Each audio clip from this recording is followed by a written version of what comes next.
Hello, welcome to Kumari's home cooking. இன்றைக்கி நான் வெண்டிக்காய் பிரட்ட போகிறேன். தேங்காய் பூ போட்டு சூப்பரான ஒரு வெண்டிக்காய் பிரட்டல். வாங்க பார்க்கலாம் எப்படின்னு.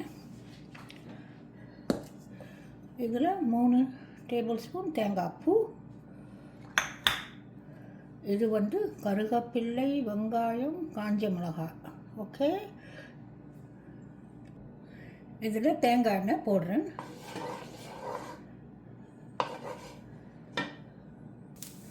கடுகு சீரகம் 1 டீஸ்பூன், சிறு சீரகமும் கடுகும் ஒரு டீஸ்பூன்.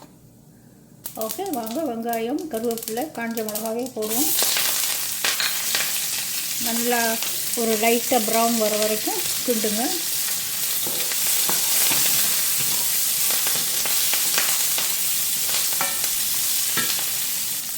ஒரு லைட் ப்ரௌன் ஆகிடுச்சு. ஓகே, இப்போ வெண்டிக்காயை போடுவோம். நல்லா வேக விடணும். ஒரு 10 நிமிஷம் வேக விடணும். ஓகே, இது 1/2 டீஸ்பூன் மஞ்சள்தூள், 1/2 டீஸ்பூன் மிளகுத்தூள், சீரகத்தூள் 1/2 டீஸ்பூன், மல்லித்தூள் 1/2 டீஸ்பூன். ஓகே, தேங்காய் பூ 3 டேபிள் ஸ்பூன், 3 மேஜை கரண்டி. இந்த வந்துக்கிட்டு இருக்கட்டும். அப்புறமா நம்ம மற்றதை செய்வோம். ஒரு சின்ன தக்காளி போடுங்க, டேஸ்ட்டாக இருக்கும்.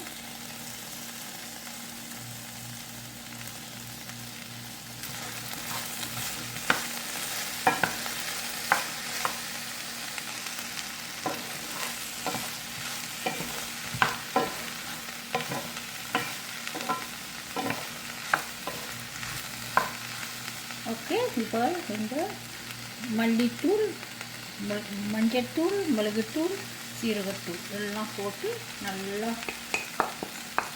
கிண்டி விடுங்க. அப்போ அந்த நல்லா குக் பண்ணும்.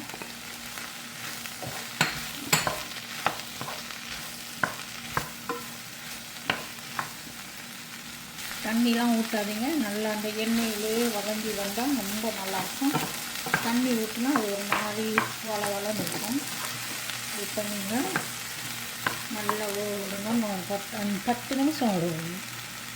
எல்லாம் சேர்த்து 20 மினிட்ஸ் நீங்கள் வேக விடுங்க. இது சூப்பரான ஒரு டேஸ்ட்டு, நல்லாயிருக்கும். தேங்காய் போட்டு வறுக்கிறது.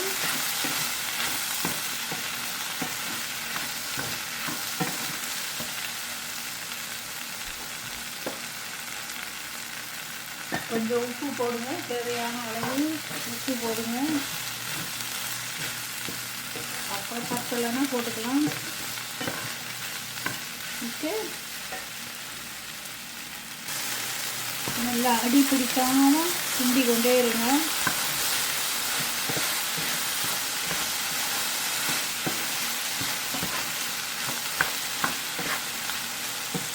ஓகே, இப்போ தேங்காய் பூ போட்டு கிண்டுவோம்.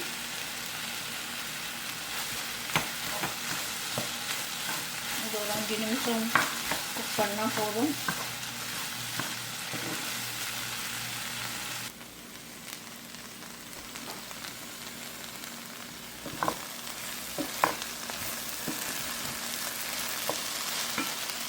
ஓகே, புரட்டியாச்சு. கொஞ்சம் மல்லி இலை போடுங்க.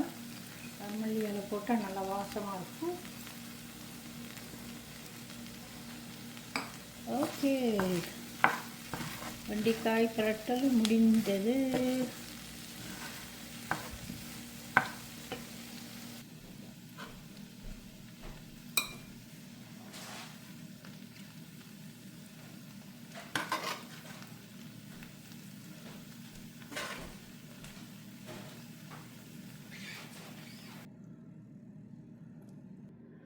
ஓகே, முடிஞ்சிச்சு. இதே மாதிரி செய்து பாருங்கள், நல்லாயிருக்கும், டேஸ்ட்டாக இருக்கும். அடுத்த வீடியோவில் சந்திப்போம்.